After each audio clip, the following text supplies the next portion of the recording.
Good afternoon, everyone. I am Jeffrey Vasquez, and this afternoon I will be reporting about build on operate and build operate transfer.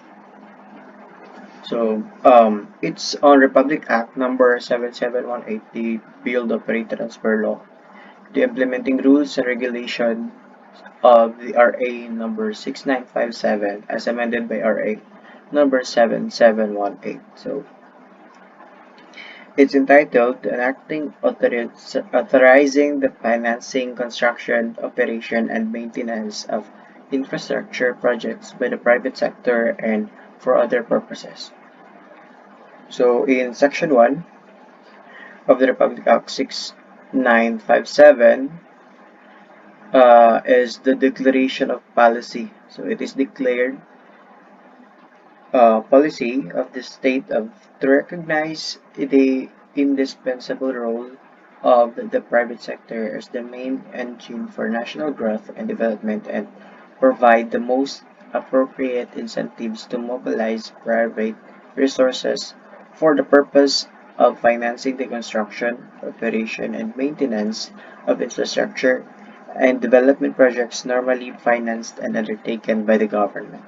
So, on Section 2, specifically on B, is the build, operate, and transfer, and D is the build, own, operate. So, first of all, let's discuss about the build, own, operate. So, build, own, operate is a public-private partnership project model in which a private organization builds, owns, and operates some facility or structure with some degree of encouragement from the government. So it's very clear that there's a degree of encouragement from the government. So there's a help from the government. In the BO concession arrangement, ownership does not generally transfer back to the government at the termination of the concession agreement. So the BOO projects employ a particular form of structured financing. Such projects are complex by way of number of parties involved and the corresponding number of contracts, which must all interlock. So there's a lot of contracts which really needs to interlock. Under the BOO, the private sector designs and builds the infrastructure, finances its construction and owns, operates and maintains it over the concession period. Traditionally, BOO projects provide for the infrastructure to be transferred to the government at the end of the concession period. Yeah. So ito yung sinasabi nilang kailangan mag-interlock yung contracts and everything. So ito yung supply contract, loan agreement, shareholder agreement, of take contract, operation contract, contraction contract. So kailangan mag-interlock sila managed by the concession company. So pagkatapos ng concession agreement nila, transfer na sa government. So yan. So sa build, operate, transfer naman tayo. Build, own, operate. Build, operate, transfer is a private sector participation model in which a project company or the promoter is established to finance, design, construct, and operate a facility for a concession period before it is transferred to the government. So in short, it's I think it's the most common method used by our government. So build, operate, transfer. So nagpapabidding sila tapos kung sino yung mananalo, siya yung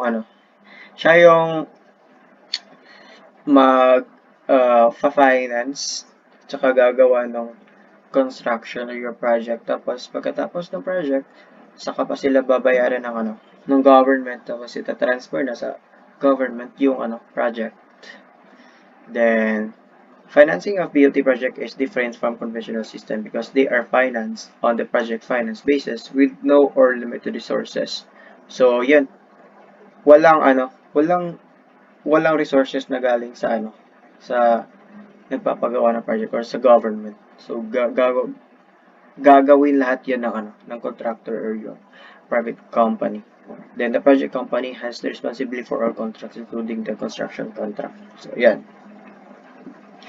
In a BOT project, the public sector grantor grants to a private company the right to develop and operate a facility or system for a certain period, or we call it the project period, in what would otherwise be a public sector project. So, pag yung deadline ng construction, ito yung project period. Pagkatapos ng project period, saka lang ita-transfer na sa government yung project.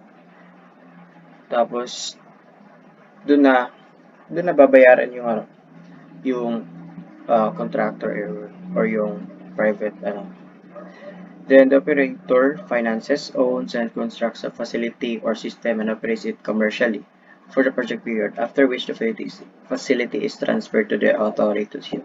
Ito na yung sinasabi ko kanina. Then, ano nga ba yung part ng government sa BOT? So, explains the government's general requirements with respect to the project and the decision and to provide relevant information. And then provide guidance in the preparation of tenders and explain the tender evaluation criteria, then set out in detail the government's requirements in design, construction, operation, and maintenance. So, syempre, ito yung sinusunod ng mga private company or mga contractors. Kasi para sa paggawa ng kanyang design or yung plan para sa bidding nila. So, the principal tender evaluation in selecting BOT concessionaire includes, so ito yung dapat na ma-attain ng bidder or yung private company pag nagbibid sila para sa government. So, the level and stability of the proposed tool regime, the proposed methodology for tool adjustment, the robustness of the proposed work program, the financial strength of the bidder and its shareholders, the structure of the proposed financing package, the proposed corporate and financing structure of the franchise, then the quality of the engineering design, environmental issues and construction method, the ability to manage, maintain, and operate effectively and efficiently, then the benefits of the government and community. So, syempre, dapat may benefits din dito yung government. So, phases that the promoter must go through. So, first is the pre-qualification, then tendering, then the detailed negotiation and selection. To further explain, conceptual proposal during pre-qualification. So, nagpo-propose sila yung yung plan, tsaka yung budget para sa project and everything. Yung mga gagamiting materials, equipments, lahat-lahat na. Then, evolving to the conforming proposal at tendering stage. Yeah. I-evolve lang, i-develop lang yung proposal nila. Then, pagkatapos, winning a proposal after detailed negotiation in the credit structure and the security package. So, to visualize yung sinabi ko kanina sa pre-qualification natin, ito, nangyayari ang conceptual phase, and then sa tendering, nangyayari yung conforming proposal, and then detailed negotiation and selection. Dito na nananalo yung may pinaka magandang proposal na mga na contractor. Tapos pagkatapos doon, credit structure and security package na, then contract award.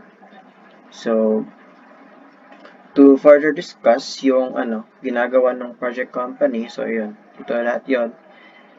Ginagawa niya lahat ng lending agreement, shareholding, concession agreement, offtake purchase agreement, input supplies agreement, construction contract, operation and maintenance agreement. So, sila lahat ng gumagawa nun. Tapos, pagkatapos ng project na yan, syempre binibigay na